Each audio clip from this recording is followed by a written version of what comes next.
নমস্কার, আমি তরুণ ঘোষ। আজ পঞ্চমী, রাত পোহারে, কালকে ষষ্ঠী। বাঙালির সর্বশ্রেষ্ঠ উৎসব হচ্ছে দুর্গোৎসব। আমরা এপার বাংলায় বসে যারা দুর্গোৎসব আমরা উৎসাহ এবং উদ্দীপনার সঙ্গে আমরা পালন করছি, আমরা তো খুব আনন্দ করছি।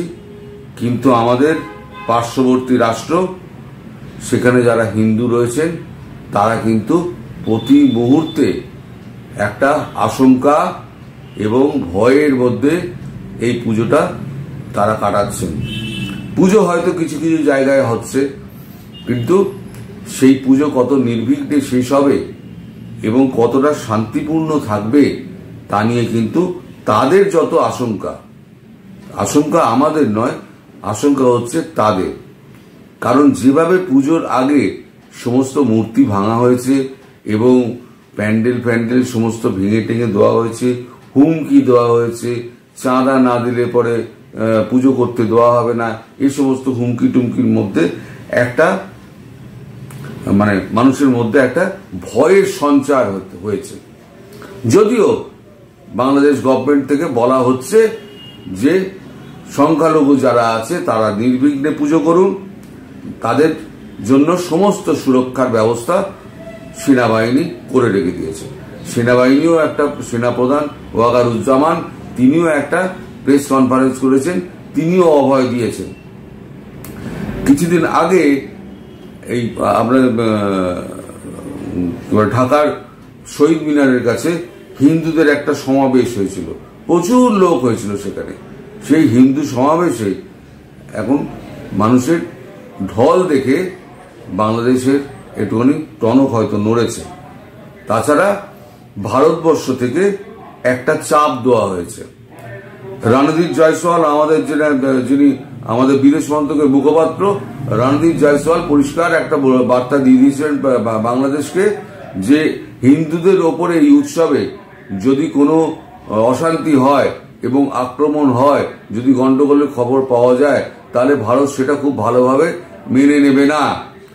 এই গুরুত্বপূর্ণ খবরটা কিন্তু বাংলাদেশের কাগজে সমস্ত বেরিয়ে গিয়েছিল যে ভারত তারা অন্যভাবে বলেছে ভারত হুমকি দিয়েছে। আসলে হুমকি দেয়নি, ভারত একটা তার বার্তা পৌঁছে দিয়েছে বাংলাদেশ গভর্নমেন্টের কাছে যে বাঙালির যে সেরা উৎসব, হিন্দুদের যে শ্রেষ্ঠ উৎসব, সেই উৎসবটা তারা যেন নির্বিঘ্নে পালন করে, কোনো গন্ডগোল না হয়, তার জন্য ভারতবর্ষ আশা করছে বাংলাদেশ সরকার উপযুক্ত ব্যবস্থা নেবে। প্রথম যখন ডক্টর ইউনূসের সঙ্গে প্রধানমন্ত্রীর কথা হয় আমাদের নরেন্দ্র মোদীজির, তখন কিন্তু নরেন্দ্র মোদীজির একটাই বক্তব্য ছিল যে বাংলাদেশে যারা হিন্দু আছে তাদের সুরক্ষার ব্যবস্থা করুন।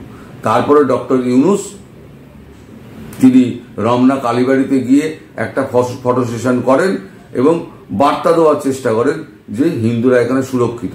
তারপর যা হয়েছে বাংলাদেশের হিন্দুরা সমস্ত কিছু জানেন, এ নিয়ে আমি আর নতুন করে কিছু বলতে চাই না। আর একটা ব্যাপার একটু বলে দিই, সেটা হচ্ছে গতকাল বাংলাদেশের একটা খবর আমি তৈরি করেছিলাম। বাংলাদেশের খবর আমি সাধারণত কোনো তথ্য ছাড়া আমি তৈরি করি না, সমস্তটা তথ্য নির্ভর, আমার সমস্ত খবরই তথ্য নির্ভর থাকে। বাংলাদেশের গতকালের খবরটাও তথ্য নির্ভর ছিল এবং তারপরে আমি যেটা অপেক্ষা করি তাদের কাছ থেকে, ইউটিউবের কাছ থেকে ক্লিয়ারেন্স পাওয়ার জন্য।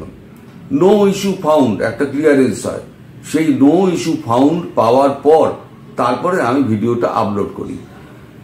গতকালকে ভিডিওটা আপলোড করার পর, নো ইস্যু ফাউন্ড আমি পাওয়ার পর, নোটিফিকেশন পাওয়ার পর, আপলোড করার পর হঠাৎ দেখলাম যে আমার পেজ থেকে চ্যানেল থেকে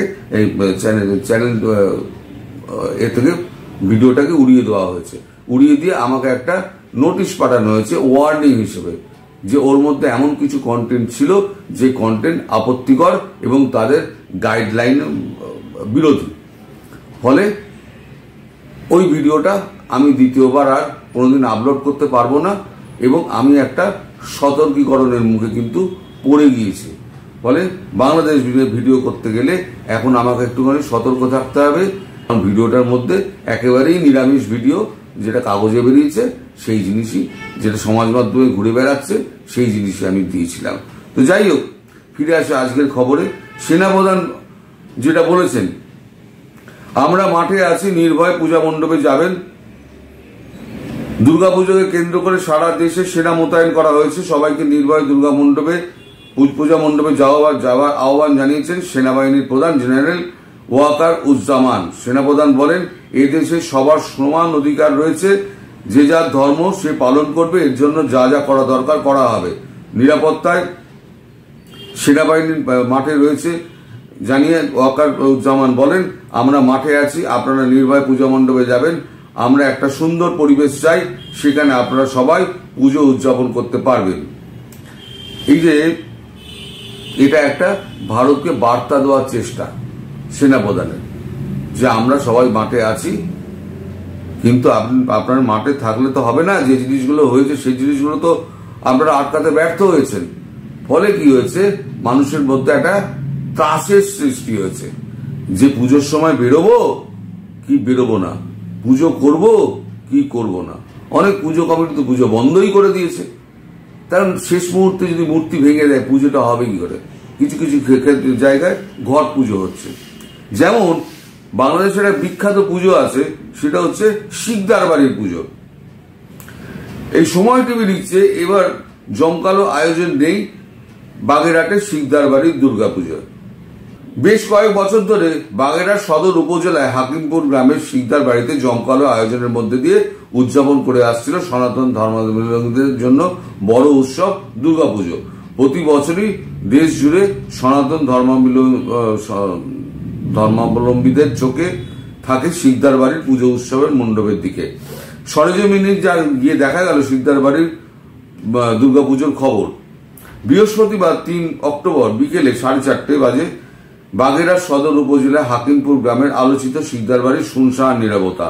বাড়ির সামনে পুজো মণ্ডপের গেটটি তালাবন্ধ, আশেপাশে সবকিছুই যেন স্তব্ধ। এমন চিত্র চোখে পড়ে উপমহাদেশের সব থেকে বেশি প্রতিমা দিয়ে আয়োজন করা দুর্গোৎসবের সেই পুজো মণ্ডপটি। শিকদার বাড়ির দুর্গোৎসবের আয়োজক বিশিষ্ট ব্যবসায়ী লিটন শিকদার বলেন, ছাত্র জনতার জন অভ্যুত্থানে অনেকের প্রাণহানি ঘটেছে। একদিকে শোক চলছে, অন্যদিকে আনন্দ হবে, এটা আমি মেনে নিতে পারিনি। এই জন্যই এবার পুজো বড় করার আয়োজন রাখা হয়নি, তবে পারিবারিকভাবে ছোট পরিসরে পুজো করা হবে বলে তিনি জানান। আসলে কার ঘাড়ে কটা মাথা আছে এখন? বড় করে ঢাকঢোল পিটিয়ে 130টা প্রতিমা রেখে পুজো করবে, কার ঘাড়ে কটা মাথা আছে? এখন যেটা শোনা যাচ্ছে সেটা হচ্ছে, ঠিক আছে, যে পুজোগুলো হচ্ছে, কিন্তু মাইক বাজানো যাবে না। একেবারে লো ভলবে যতটুকু হয় মাইক বাজানো, এছাড়া মাইক বাজানো যাবে না। কোনো কি বলে মিছিল মিটিং, এসব মিছিল টিছিল করা যাবে না, শোভাযাত্রা করা যাবে না, এই সমস্ত প্রচুর নিষেধাজ্ঞা দেওয়া হয়েছে। কিন্তু সেনাবাহিনী যা বলছে, সেনাবাহিনী প্রধান, তাতে কি ভারতের যে বাংলাদেশে যে হিন্দুরা রয়েছেন তাদের আতঙ্ক কি কমবে? প্রশ্নটা সেইটা। যে অবস্থা সৃষ্টি হয়ে রয়েছে বাংলাদেশে হিন্দুদের মধ্যে, সেই আতঙ্ক কিন্তু এত তাড়াতাড়ি মুছতে পারা যাবে না। এর জন্য সময় লাগবে। সরকারকে কিন্তু এর জন্য মাঠে নেমে ভালো করে কাজ করতে হবে। সংখ্যালঘুদের নিরাপত্তার বিষয়টি নিশ্চিত করার জন্য ডক্টর ইউনূসকে মাঠে নামতে হবে। তাকে চেয়ার ছেড়ে মাঠে না নামলে তিনি কিন্তু এই আইন শৃঙ্খলা বলুন আর এই অত্যাচার বলুন, এই সামাজিক অবনতি বলুন, অবক্ষয় বলুন, তিনি কিন্তু রোধ করতে পারবেন না। কাল মহাষষ্ঠী, সবাই আনন্দ করবেন, প্রতি বছরের মতো আনন্দ করবেন, এটা আমরাও চাই। আপনারা উৎসবে মেতে উঠুন। হিন্দুদের, বিশেষ করে বাঙালিদের একমাত্র বড় উৎসব হচ্ছে দুর্গাপুজো। সেই দুর্গাপুজো এবছর যতটা সম্ভব অল্প করে হোক, ছোট করে হোক, সীমিতভাবে হোক, আপনারা পালন করুন। আমরা এপার থেকে আপনাদের শুভেচ্ছা জানাই এবং বলি যে আপনারা সুস্থ থাকুন, ভালো থাকুন এবং নির্ভয়ে থাকুন। নমস্কার।